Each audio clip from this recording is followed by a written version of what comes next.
Pensamos e interagimos uns com os outros, como nenhuma outra criatura em nosso planeta. Mas embora gostamos de nos ver como pessoas atenciosas e generosas, nem sempre é o caso. Aqui estão 10 dos experimentos sociais mais influentes que você imaginaria ter um resultado diferente. Número 10. O teste do bom samaritano. Se você visse alguém passando necessidade, você iria parar para ajudar? E se você estivesse com pressa? Para testar isso, psicólogos da Universidade de Princeton desenvolveram um experimento na década de 1970. A premissa era simples. Um grupo de alunos foi chamado para um seminário com pesquisadores sobre o bom samaritano da Bíblia, em um prédio próximo. Eles foram informados 3 coisas diferentes: que tinham muito tempo para ir ao lugar, tinham pouco tempo ou já estavam atrasados. No caminho para esse local, eles passariam por um estranho, que parecia estar doente e precisava de ajuda. Por causa da rota que fizeram, não tinha como os alunos passarem pelo estranho sem percebê-lo. Quantos dos alunos você acha que pararam para ajudar o homem? Embora tivessem que discutir sobre o bom samaritano, a pressão do tempo teve o maior impacto. 63% dos que tinham muito tempo ajudaram. 45% dos que tinham pouco tempo ajudaram. E apenas 10% dos que estavam atrasados ajudaram. Esses números são muito mais baixos do que os pesquisadores esperavam. E você, o que teria feito? Número 9. O experimento da regra da maioria. Você tem opinião própria ou é mais provável que se adapte a outras pessoas? Em 1951, Solomon Asch projetou um experimento para testar isso. Ele levou 8 pessoas para uma sala e fez um teste de visão. Foram mostradas 3 linhas de comprimentos diferentes e perguntados qual delas tinha o mesmo comprimento da 4ª linha exibida. 7 das pessoas questionadas eram atores e apenas a 8ª era um verdadeiro participante. Todos os atores foram instruídos a dar uma resposta errada e fizeram um por um em voz alta. Isso foi repetido várias vezes, com diversos participantes. Em todo o estudo, cerca de 3/4 dos participantes concordaram com a resposta errada pelo menos uma vez, e no total 32% das respostas dadas pelos participantes estavam erradas, de acordo com o que os atores haviam dito. Isso levanta uma questão importante. Quando as pessoas tomam decisões em grupos na vida real, sobre política, por exemplo, quantas estão tomando suas decisões verdadeiras e quantas simplesmente concordam com a maioria? Número 8. O efeito Hawthorne. Às vezes, a única maneira de nos compreendermos melhor é fazendo experiências com as pessoas. As regras em torno disso mudaram bastante no século passado, e não é mais considerado ético colocar as pessoas em situações traumáticas ou conduzir experimentos com pessoas sem sua permissão prévia. Isso causou um problema, conhecido como efeito Hawthorne, pelo qual as reações das pessoas, quando sabem que estão sendo observadas, são diferentes das que seriam se não soubessem de nada. O efeito foi notado pela primeira vez no final dos anos 20 e início dos anos 30, no chão de uma fábrica em Hawthorne. Os pesquisadores queriam ver se aumentar a iluminação iria aumentar a produtividade, mas ficaram surpresos ao saber que, ao mesmo tempo, a melhoria aconteceu quando a iluminação foi reduzida. Na verdade, quaisquer mudanças que eles fizeram, sejam boas ou ruins, na verdade aumentaram a produtividade. E os pesquisadores perceberam que era o fato de alguém estar preocupado o bastante com a produtividade para realizar mudanças, que fazia os trabalhadores trabalharem mais. Número 7. Experimento do valor da arte. O que dita o valor da arte? Quanto você pagaria por uma garrafa de vinho ou para ouvir o seu músico favorito? Em 2007, o Washington Post realizou um experimento que mostrou como o nosso senso de valor é afetado pela embalagem. Joshua Bell é um violinista muito conceituado, e na semana dessa experiência, ele esgotou o Symphony Hall de Boston, com assentos vendidos por uma média de $100. A questão era, se ele tocasse com a mesma habilidade e o mesmo violino de $3,5 milhões na estação de metrô L'Enfant Plaza, em Washington, quantas pessoas passariam para ouvir e quanto ele ganharia em doações? O que você acha que aconteceu? As pessoas iriam parar para apreciar a música? Bom, é claro que não. Apesar de tocar um longo set, e um que foi indiscutivelmente melhor do que no show esgotado alguns dias antes, das 1.097 pessoas que passaram por ele durante os 43 minutos que tocou, apenas um punhado parou para ouvir. E quanto você acha que ele ganhou durante isso? Um total geral de $32,17. Número 6. O experimento da prisão de Stanford. O experimento da prisão de Stanford é um dos testes psicológicos mais famosos de todos os tempos, que analisou a rapidez com que as pessoas se conformam aos papéis na sociedade. Eles queriam entender se relatos recentes de brutalidade por carcereiros eram resultado de sua personalidade sádica ou o reflexo do próprio ambiente. Em 1973, pesquisadores liderados por Philip Zimbardo criaram uma prisão simulada do porão de um prédio de Stanford. Eles inscreveram um grupo de participantes e os dividiram aleatoriamente em 2 grupos, prisioneiros e guardas, antes de colocá-los na prisão. Os resultados dessa experiência foram uma surpresa para todos os envolvidos e têm influenciado o design das prisões desde então. Os participantes assumiram seus papéis com muita facilidade, e os guardas começaram a assediar os prisioneiros em poucas horas, apesar de saberem que eles também eram participantes. Os prisioneiros também adotaram um comportamento típico e os confrontos entre os 2 grupos aumentaram. O experimento deveria durar 2 semanas, mas eles tiveram que interrompê-lo em 6 dias, por causa dos efeitos graves.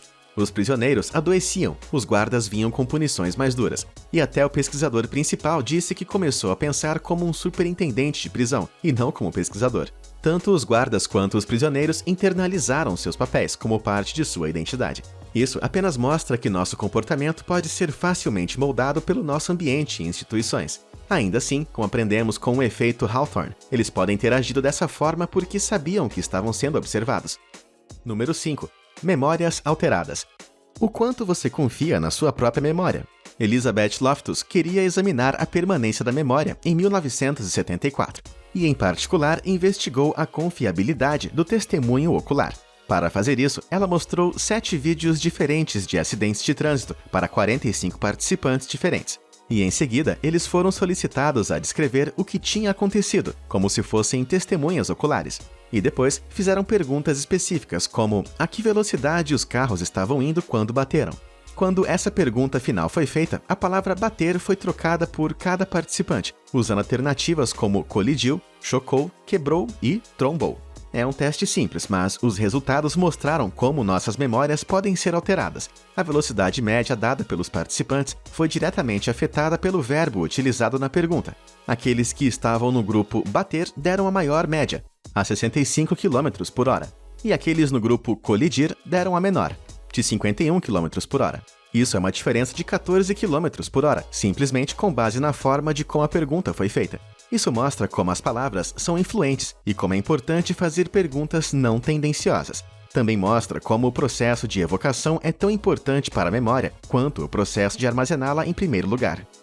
Número 4. O efeito espectador. Se você visse alguém com problemas na rua, você iria ajudar? E se tivesse mais gente por lá também, você iria ajudar? Ou você iria pegar o telefone e começar a gravar? Um experimento de 1968 foi conduzido para descobrir o que a maioria das pessoas faria. Os participantes foram convidados a um laboratório, onde discutiam problemas pessoais uns com os outros. Como parte do projeto experimental, essas discussões foram realizadas entre os participantes por meio de um comunicador. Foi repetido uma série de vezes, com um número diferente de participantes usados em cada uma. Durante a conversa, um dos participantes, que era ator, teve um ataque epilético e pediu ajuda, e os pesquisadores cronometraram quanto tempo um dos outros levaria para prestar assistência. Por incrível que pareça, eles encontraram um efeito muito claro com base no número total de pessoas que estavam na conversa. Quanto mais havia, mais tempo demorava para alguém ajudar. Não é totalmente claro porque esse efeito espectador acontece, mas acredita-se que seja principalmente por causa da responsabilidade coletiva. Quanto mais pessoas, mais podemos esperar que alguém ajude em vez de nós. Então, a responsabilidade é difundida entre vários participantes. Mas, se você estiver ciente disso, pode potencialmente salvar a vida de alguém. Da próxima vez que você ver algo, não seja a pessoa que grava no celular, seja aquela que ajuda. Número 3. Aula dividida de Jane Elliott. Racismo é um problema enfrentado por sociedades em todo o mundo, mas é um comportamento aprendido ou algo instintivo. Jane Elliott conduziu um experimento controverso em 1968, que tentou responder a isso. Ela era professora e era um dia após o assassinato de Martin Luther King Jr. Todas as crianças eram brancas, mas ela dividiu a classe pela cor dos olhos e disse a eles que as pessoas com os olhos azuis eram mais inteligentes, mais rápidas e melhor que aqueles com os olhos castanhos. Ela deu às crianças de olhos azuis tratamento preferencial, e as crianças não podiam nem beber da mesma fonte de água. No início houve alguma resistência, mas logo as crianças de olhos azuis passaram a se comportar de forma arrogante, mandando nos outros, enquanto as crianças de olhos castanhos começaram a se comportar de forma tímida e subserviente. Além disso, os resultados dos testes das crianças de olhos azuis melhoraram e os das crianças de olhos castanhos pioraram. Esse experimento foi o primeiro a provar que o preconceito é um comportamento aprendido e que sua existência causa mudanças massivas na personalidade de alguém. Portanto, é importante neutralizar esses efeitos e garantir que todos, independente da cor dos olhos, tenham realmente as mesmas oportunidades de sempre. Número 2. Os experimentos de obediência Milgram. Durante as atrocidades ocorridas na Segunda Guerra Mundial, os pesquisadores queriam provar que havia algo diferente na psique alemã, que lhes permitia se comportar da maneira que agiram. Certamente nem todos teriam sido tão obedientes quanto os guardas nos campos de concentração, certo? Stanley Milgram conduziu possivelmente o experimento mais famoso da psicologia, para descobrir a resposta a essa pergunta. Ele teve 2 participantes. Um era o questionador, que primeiro lia em voz alta uma série de pares de palavras, e em seguida lia as palavras uma por uma, e esperava pela resposta correta. O segundo participante era o respondente, e sua função era lembrar as palavras e repeti-las. Se eles obtivessem uma resposta errada, eles seriam punidos por intensidades crescentes de choques elétricos pelo primeiro participante.